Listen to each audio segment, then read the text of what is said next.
Films in Focus with David Sterritt is underwritten by The Movie House, your destination for first-run Hollywood and independent movies, and a digital portal to the Met Opera, National Theatre Live, and special events worldwide in Millerton, New York, and on the web, themoviehouse.net. David Sterritt is the editor-in-chief for the Quarterly Review of Film and Video, contributing writer at Cineast, film professor at the Maryland Institute College of Art, Robin Hood Radio's very own critic, guide to all things cinematic. He joins us weekly. We are always grateful. The films are Borat's subsequent movie film, David Byrne's American Utopia, and Totally Under Control. A perfect sentence, in my view. Hi, David. How are you? Certainly is. Okay, Jill, how are you doing this week? Will not complain. Good. All righty. Well, because I've got plenty to say. First of all, I think that we should spend most of the rest of today's episode by simply giving the full title of the new movie by Sacha Baron Cohen and others. And here it comes. Okay, Borat's subsequent movie film, Delivery of Prodigious Bribe to American Regime for Make Benefit Once Glorious Nation of Kazakhstan. So that's pretty funny already. And I will say to start out with that if I were myself from Kazakhstan, or if I were living in Kazakhstan, or if I had anything particular to do with Kazakhstan, I would probably not be very happy with this movie, which makes a lot of fun of that poor nation. But it makes a whole lot more fun of our poor nation. It's very, very much a satire on a whole lot of current American things that are going on. And of course, we kind of knew that already. So this is, of course, I guess it's sort of a sequel in its own kind of a way to the first Borat movie, which came back way back in 2014, which is really quite remarkable. My time flies when you go to the movies a lot. It's been a whole lot of time has gone under the bridge since then. And so I'm surprised that it took this long because the first Borat movie got a lot of press and was quite popular and all of that. But yeah, Sacha Baron Cohen has various other things that he's been doing, so I guess he was in no great hurry.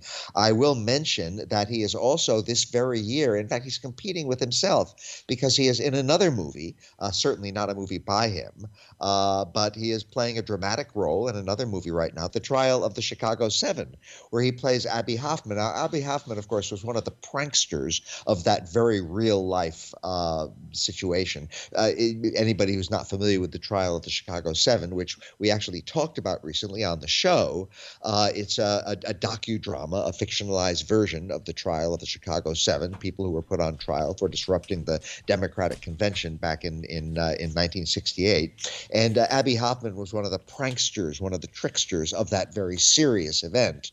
And that's who Sacha Baron Cohen very appropriately plays in the trial of the Chicago 7. But now he is back to his usual comic hijinks in the Borat movie, Borat's subsequent movie film, and it's exactly what one might expect, and I think it works very well on its own terms.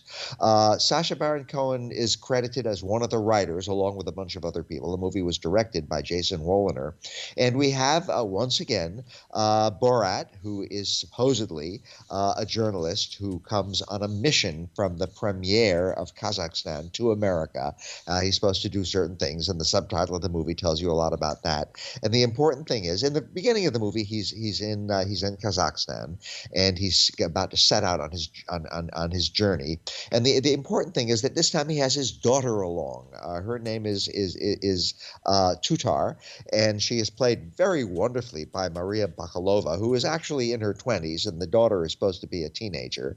And we have the two of them traveling around, and Borat is giving her all kinds of wisdom and teaching her the ropes and helping her understand things. And, of course, everything that he says is completely wrong. So that's an amusing sort of a relationship. But what the Borat movies, both of them now, are most famous for, I suppose, is the way that Borat wangles his way into situations where he does not belong. That is, the fictional character does, and so does, of course, the actor playing him, and then has interactions with people which are at least presumably not rehearsed, are very spontaneous, and he is pranking these people or punking these people.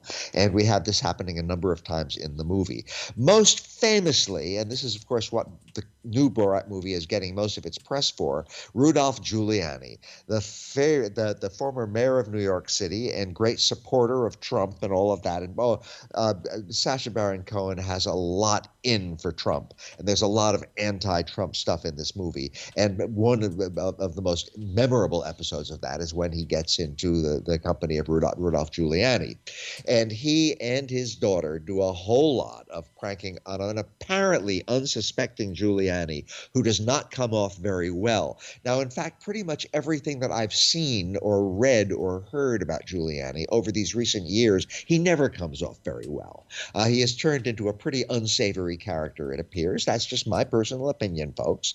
And this movie really, really, really makes him into something of a laughingstock, which I think myself is really quite appropriate and not all that hard to do. But again, there's a lot of political stuff in this movie. It's a very political movie, and it happens to go along very nicely with my politics.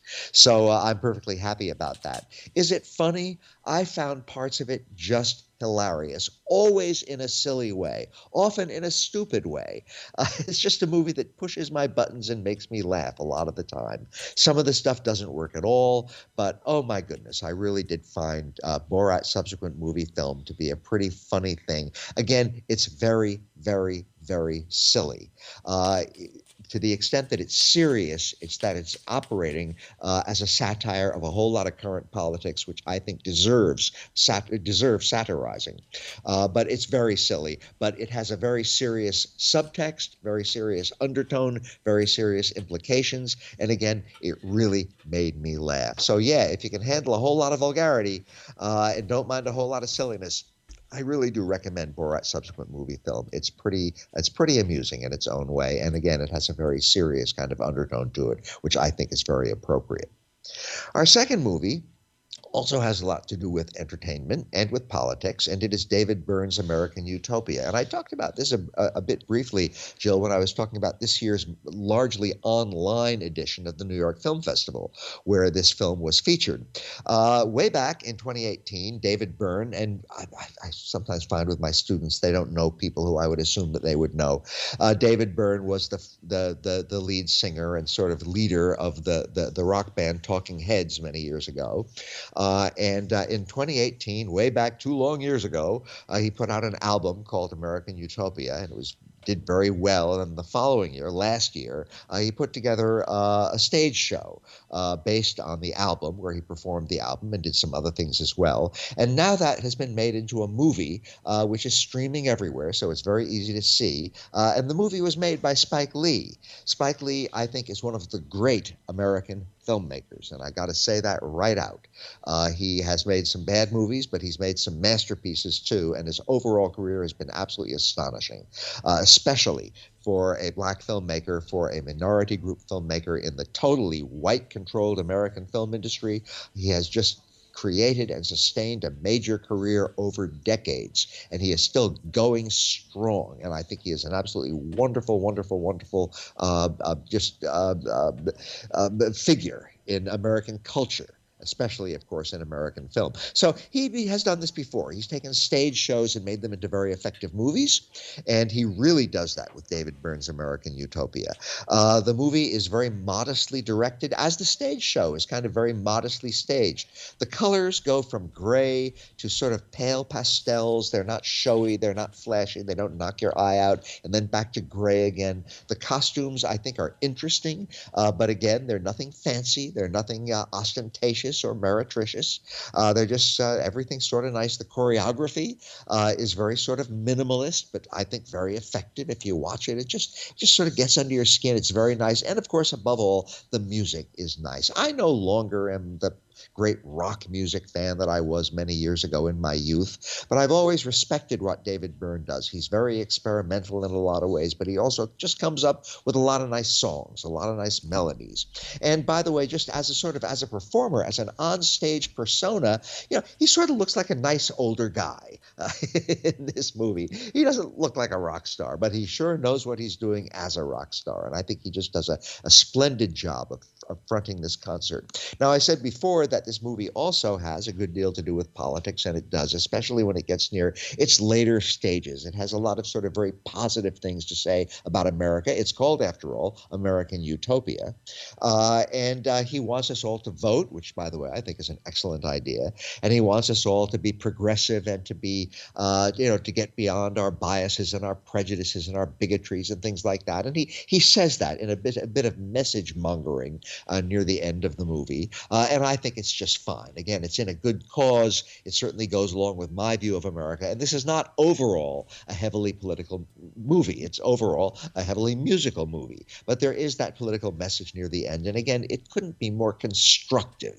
And that's a nice thing about David Byrne's persona these days. I think as a persona, he just wants to be, I think, constructive. He's not shouting at us. He's not hectoring us. His music doesn't do that. His messages don't do that. But he gets across his point of view. And I think he does it in very nice ways. But above all, I found David Byrne's American Utopia to just be a nice movie that I really enjoyed watching. That doesn't go for a lot of music that I hear these days. I don't always enjoy it, today's pop music. But this, I found it very enjoyable. And I think that people who remember David Byrne from his glory days with Talking Heads and newcomers who are just discovering his music, I think everybody will have a nice time with this movie. Very, very beautifully done by Spike Lee and very, very beautifully done by David Byrne.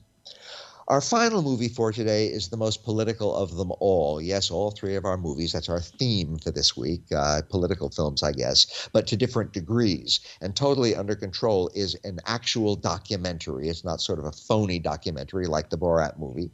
It's a real documentary, and it was made by a very major documentary maker. It was directed by Alex Gibney in conjunction with two other directors, Harachunian and Suzanne Hellinger. So three directors for this one movie, which is a little over 2 hours long. And it's a straightforward documentary, and it is all about the current coronavirus crisis and how it started, where it came from. Yes, it came from China, and how it developed, and how our federal United States government utterly has failed right up through the present moment to control it. And what we have in the movie is more than once we hear President Trump saying his line, "It's totally under control," which of course we know is absolutely, totally not true. So that is the great irony of the title of this movie, and that's the basic underlying fact of this movie.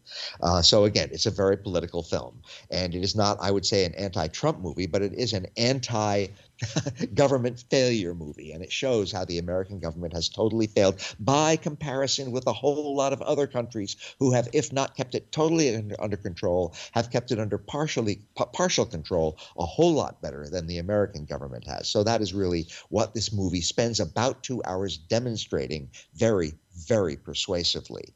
The movie was finished, I guess, a few months ago. There's a text at the end that appears printed on the screen about Trump's own diagnosis with COVID-19. So that's not covered and acknowledged at the end. And of course, we know that he apparently recovered from that. But the movie is almost, if up to date, and no movie can be totally up to date because movies get made and then into the world, and in its own way, very balanced view of how this whole thing has developed. And we see how this virus first came into the world out of the East, apparently, and then came into the West, and how it began in the United States, and how there was a whole, began on the West Coast of the United States in the Pacific Northwest, and how there was a whole lot of denial about that, and about how it spread and spread, and there was more and more denial, and then it spread and spread and spread, and there was even more denial. And we kept hearing, even as the infections and the hospitalizations and the deaths all came up and up and up, how it was totally under control, we kept hearing from the government, which of course was ignoring a whole lot of its own public health experts. So So that's really what this movie is about. And I must say, I have just read within the past couple of days about how the federal government actually put out a statement that one of its accomplishments under Trump has been ending the coronavirus plague, even though the coronavirus plague is now having spikes which are bringing all of its measures, infections and hospitalizations and deaths, to some of the highest levels they've ever had. So, and yet we're still being told, okay, they've conquered it. It's totally under control. So the title of this movie could not be better chosen. It's a harrowing movie. It's a very serious, straightforward documentary full of facts and figures and talking heads. But you're going to learn a lot from it, and it's going to give you a good picture. And again, I think in its way, it's a very balanced movie. It does not come out of any great political bias. It just wants to give the facts, and I think the facts themselves have a very powerful political message to give us, especially in this election season. So I totally recommend that everybody see Totally Under Control. Whatever your feelings are now about the coronavirus infestation, this movie will teach you a lot about it and maybe help you to understand it better. So that is my somewhat politicized election coming up story this week, Jill. For which we thank you as ever, David Sterritt, Films in Focus, the films Borat, subsequent movie film, David Byrne's American Utopia, and Totally Under Control.